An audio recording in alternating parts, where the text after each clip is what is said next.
Jina langu naitwa Jennifer Stanley Chiute. Mimi ni Mgogo, mtu wa Mvumi Mission. Tatizo la ukeketaji nchini, kwanza nianze na mkoa wa Dodoma ambako mimi nimezaliwa, lilikuwa ni kubwa sana. Ilikuwa sio rahisi kwa sababu kulikuwa na siri kubwa ambayo watoto wanaokwenda kukeketwa au vijana, maana kesi walikuwa wanatahiriwa wanaume na wanawake, walikuwa wakitoka kule hawasemi siri ya jambo ambalo wamekutana nalo kule. Kwa hiyo wale ambao hawajui, kama ni wanawake, walikuwa wanaambiwa mnaenda kula asali. Kwa hiyo walikuwa wanaandaliwa, wanapewa nguo mpya nzuri, wanajua wakienda kule kuna sherehe. Watoto wa kiume wanasema mnaenda kula mkia, kama mikia ya kondoo, basi wanajiandaa na njaa nzuri.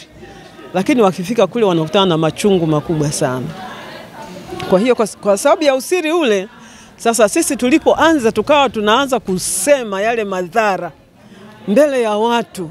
Watu walituona kama tunawatukana, kama tunataka kufanya kudharau, wakatutukana, wakatufukuza, wakataka kutupiga. Kwa hiyo tulirudi tukakaa, tukafikiri tufanyeje. Ndipo tukasema tuanzishe masuala ya kuwauliza maswali.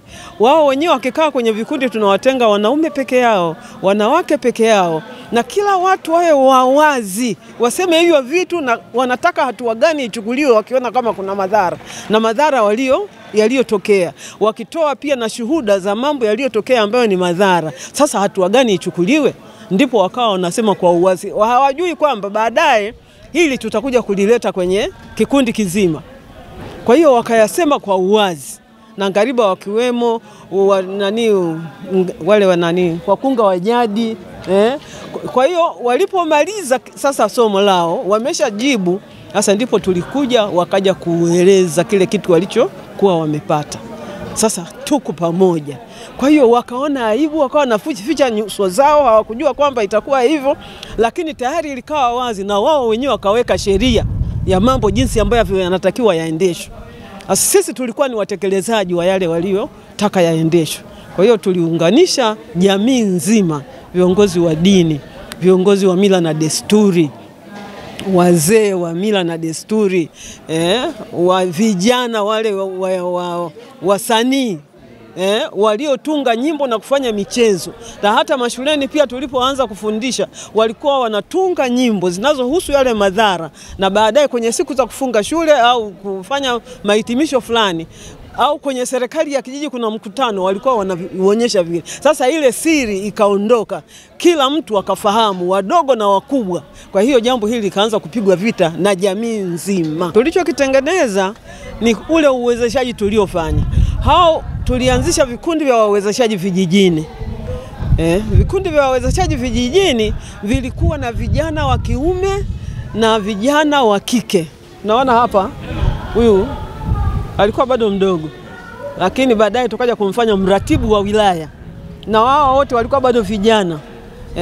Kwa hiyo hao wote walipopata yale mambo ambayo yanatokea, kweli walifanya kazi kwa pamoja, kwa ushirikiano na kuhamasisha jamii. Wao wenyewe walikuwa wanaleta majibu, hata yakitokea mambo kule tunastukia yameshaenda mahakamani. Lakini sasa yakipelekwa hata kwenye jamii, watu wakawa wanapendeleana. Ndipo kule kijijini wakasema itungwe sheria. Ndipo sheria ile tukaja kuileta. Kwanza tulihamasisha pia madiwani, wilaya zote, halmashauri zote, tukahamasisha wabunge. Halafu ndipo sisitiza kwamba lazima sheria itungwe. Aso zangu zilianzia toka nikiwa chuoni, nilikuwa nafanya biashara ndogo ndogo, nilikuwa nalima.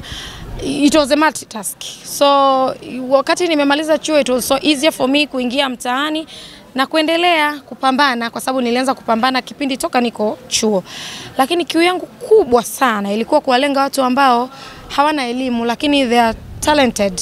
So nilikuwa nawalenga hao ili niweze kupata mass kubwa ya watu ambao hawana ajira, hawajasoma lakini wana vipaji. So what I was just doing, nilikuwa nachukua watu hasa wale wanaofanya kazi mamantilie wadogo tu ambao wanalipwa maybe kwa siku shilingi 2000. So I took them, ninawatrain. Mimi ni mpishi mzuri, kwa hiyo nilikuwa nawachukua na watrain restaurant and bar. So nawachukua na watrain, wanaiva na wapa ajira. So that is what I did. Many hasa hususan wanawake ni wengi, na mimi kundi langu kubwa sana ni wanawake. As I said, nina multi businesses. Nilikuwa pia najishughulisha na kilimo, so those areas zote wanawake asilimia 85 they are there.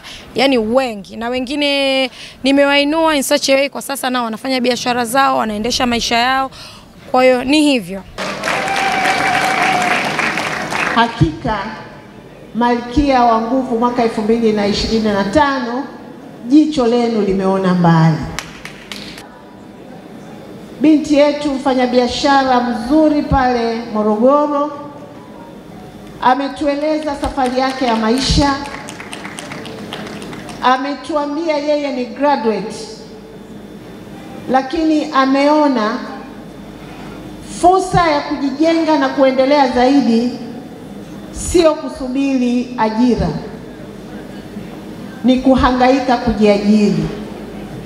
Na ametuambia alipoanza, ameanza kuuza chakula kama mamalishe, akiuza sahani moja kwa shilingi 1000 mpaka 2000, na leo anamiliki mgahawa mkubwa, anamiliki bar, anamiliki maduka makubwa ya nguo, na ameweza kujitegemea, na ameweza kupambana na vikwazo vingi, na hasa vikwazo vinavyotokana na mahusiano ya kifamilia, lakini amevuka akiwa binti mdogo na umri mdogo, lakini ameweza kujipambanua kama mpambanaji na malkia wa nguvu.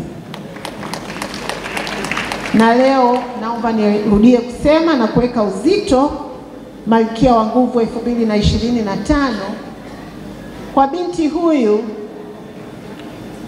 kumfanya kuwa malkia wa nguvu, na kwa udhihirisho alichotueleza leo, inaonyesha ni namna gani malkia wa nguvu tunaweza tukawafikia mabinti wengine wengi, tukawatia moyo ikiwezekana kupitia kwake, na tukawahamasisha watoto wetu wa kike wengi wakaweza kufika mahali ambapo yeye amefika.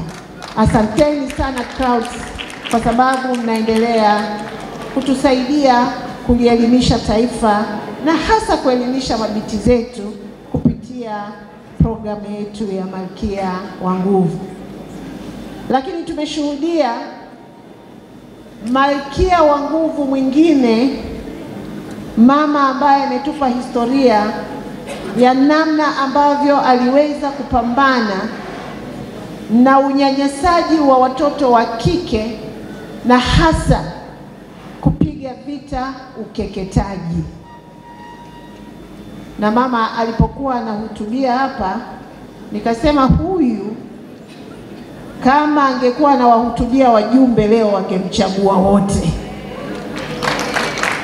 Lakini courage alionayo ni kwa sababu anaelewa jambo ambalo amelipigania katika maisha yake, na anaonyesha ni kwa jinsi gani aliguswa na tatizo la ukeketaji, akaamua kusoma, kujenga uzoefu na kujenga skills ambazo zimemsaidia kama sio kukomesha, lakini kuondoa kwa kiasi kikubwa, kwa asilimia kubwa, tatizo la ukeketaji katika mkoa wa Dodoma.